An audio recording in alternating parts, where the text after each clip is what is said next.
Hello everybody. Before the year 2022, there was no existent law that told us the IVF centers कि किस तरह से IVF का जो ट्रीटमेंट है हमें करना चाहिए. बस गाइडलाइंस थे ICMR के and we were following the guidelines. लेकिन 2022 में गवर्नमेंट ऑफ इंडिया ने ART लॉ लाया और आज फिर हमको सारे जो रूल्स एंड रेगुलेशंस हैं हम उन्हें फॉलो करते हैं जो लॉ में देखे हैं. अब ये लॉ आप सब लोगों के लिए भी इम्पॉर्टेंट है क्योंकि आपको भी पता होना चाहिए कि क्या गवर्नमेंट ने अलाउ किया है और क्या नहीं अलाउ किया है. मैं हूँ डॉक्टर वैशाली चौधरी. मैं हेड करती हूँ department of fertility IVF at Mom Story by Sahyadri Hospital in Pune. और आज मैं आपको बताने वाली हूँ कुछ salient features of the ART law, especially regarding donor eggs. तो कभी कभी ऐसे पेशेंट्स आ जाते हैं जिनके ओवरीज जो है वो पूरी तरह से फेल हो जाते हैं और कोई भी दवाई देके कोई भी प्रयास करके हम बिल्कुल भी एग्स निर्माण नहीं करते. तो जब AMH लाइक लेस देन 0.1 हो जाता है या लेस देन 0.2 हो जाता है और काफ़ी कोशिश करने के बावजूद भी एग्स का निर्माण जो है वो हम नहीं कर सकते, ऐसे पेशेंट्स में बहुत बार डोनर एग्स की सलाह दी जाती है. तो आइए जानते हैं कि अगर ऐसी नौबत आ जाती है तो क्या रूल्स एंड रेगुलेशंस हैं, किस तरह से काम चलता है डोनर एग्स का.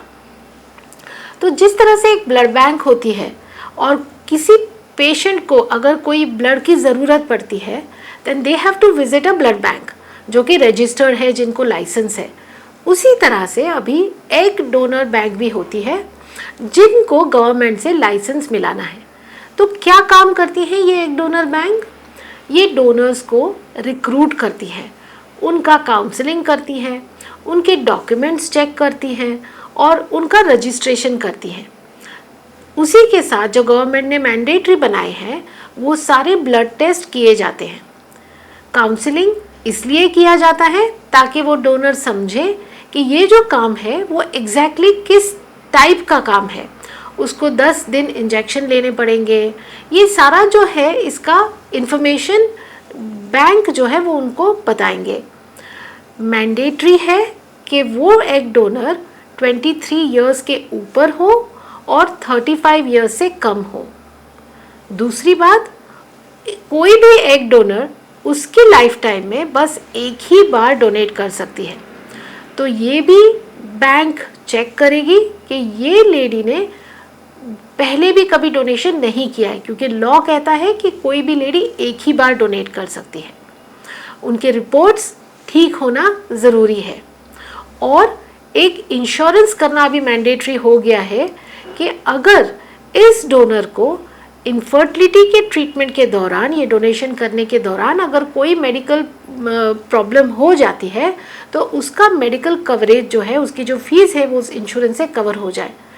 और एक एफिडेविट भी जो रेसिपिएंट कपल है जो इस डोनर एग्स ले रहा है, वो जो रेसिपिएंट कपल है वो एक एफिडेविट करके दे कि अगर इस लेडी को कोई मेडिकल प्रॉब्लम हुई रिलेटेड टू दिस डोनेशन तो वो पेशेंट जो है वो उसका मेडिकल जो बिल है वो बेयर करेंगे. ये एक बहुत अच्छा बदलाव आया है जिसके वजह से ये लेडी का जो ट्रीटमेंट है वो सेफ हुआ है. दूसरा एक बंधन IVF सेंटर्स पे ये डाला गया है कि ज़्यादा स्टिमुलेशन डोनर को ना दे, मतलब ये जो हार्मोन्स के इंजेक्शंस हैं वो ज़्यादा मात्रा में नहीं देने चाहिए.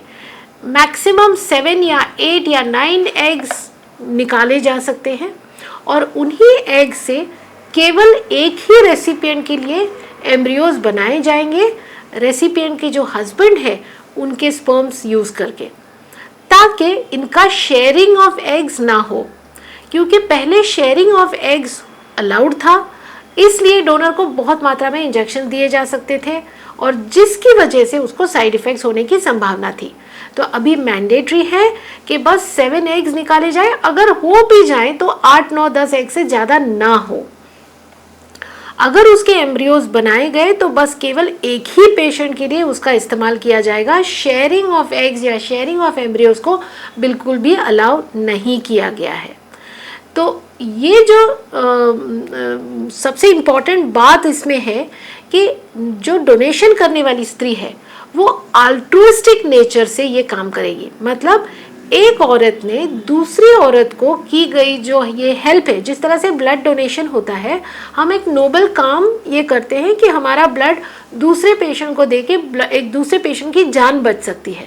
उसी तरह से altruistic nature without any financial gain ये काम किया जाएगा।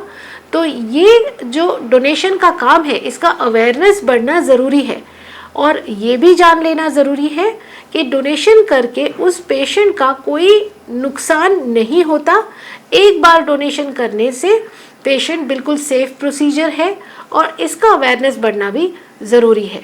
तो कायदे को हम फॉलो करके अगर नौबत आती है तो रजिस्टर्ड बैंक से डोनर रिक्रूट करके उनका काउंसलिंग करके हम ये ट्रीटमेंट कर सकते हैं। Thank you very much. आपको इसी विषय में कोई संदेह हो, कोई डाउट हो तो हमें ज़रूर संपर्क करें। We will definitely be very happy to help you. Thank you very much.